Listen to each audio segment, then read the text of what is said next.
Weather update tayo mga kapatid, patuloy nga ang unti-unting paglakas pa nito pong bagyong Tino habang unti-unti rin po yung lumalapit sa ating landmass o kalupaan. Ang bagyong Tino po ay nasa typhoon category ng Pag-asa na may lakas na hangin na umabot sa 130 km per hour malapit sa kanyang gitna at kung minsan may mga pagbugsong umabot sa halos 160 km per hour. Ito po ay huling namataan ng Pag-asa via Giwan radar dyan po sa area ng 170 km east-southeast ng Giwan Eastern Samar at malapit na nga po yan sa ating landmass o kalupaan. Ito po ay patuloy na kumikilos pa westward sa bilis na 20 km per hour. Ang mga kaulapan na po ng bagyong Tino ay nagpapaulan na po sa malaking bahagi ng Visayas, lalong-lalo na sa Central at Eastern Visayas, kasama na po dyan ang northern parts ng Mindanao, kasama po dyan ang Caraga at maging dito sa mga areas ng Zamboanga Peninsula. Yung mga areas naman ng Bicol Region at Quezon, kasama na po dyan ang Aurora, Isabela, yan po yung ating inflow ng hangin o yung ating shear line na inihila po nito pong bagyong Tino. Ang bagyong Tino ay pinakamalapit sa ating landmass o kalupaan ngayong gabi.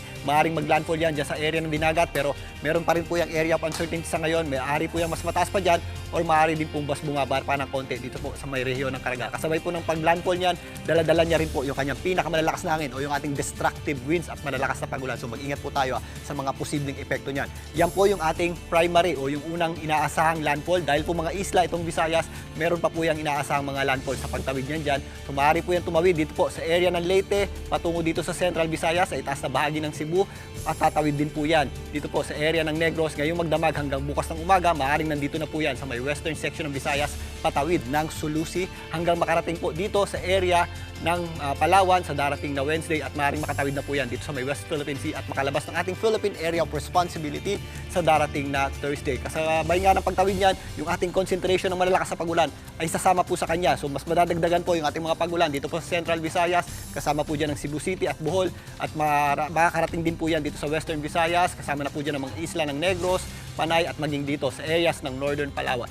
Samantalang yung kanyang panglabas na kaulapan naman ay umabot po o nag-extend pa dito sa hilagang bahagi ng Mindanao, kasama po dyan ang Zamboanga Peninsula, Bicol Region, Calabarzon area. Ito namang itaas na bahagi ng ating bansa ay apektado ng ating inflow ng amihan at ng ating easterlies. So yan po yung ating epekto ng shear line na kung saan malayo po sa mismo gitna ng bagyo pero meron pa rin tayong nararanasan pagulan. So mag-ingat din po tayo dyan.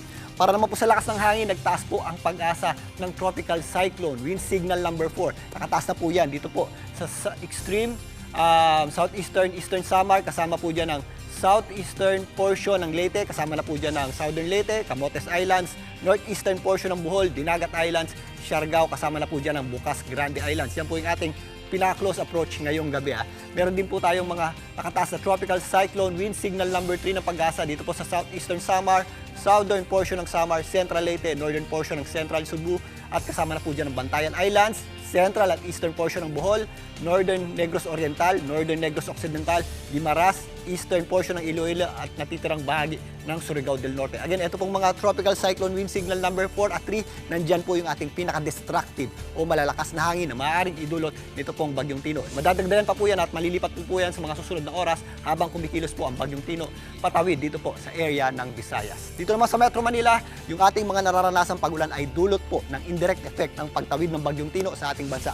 Yan po ay epekto ng shear line. So possible pa rin po yung ating mga kalat-kalat na pagulan at mga posibleng thunderstorms. At magpapatuloy pa po yan sa mga susunod na 2 araw dito po sa Metro Manila. Kaya sa mga lalabas ng bahay at mga lakad po, ugaliin pa rin po natin ang pagdadala ng payong o anumang pananggalang sa paulan at mag-ingat po tayo sa mga posibleng epekto ng mga pagulan nito. At yan muna ang latest sa ating lagay ng panahon. Muli ako po ang inyong weather frontliner, Alvin Pura, na laging may panahon para sa iyo. Mga kapatid, Julius Babaw po.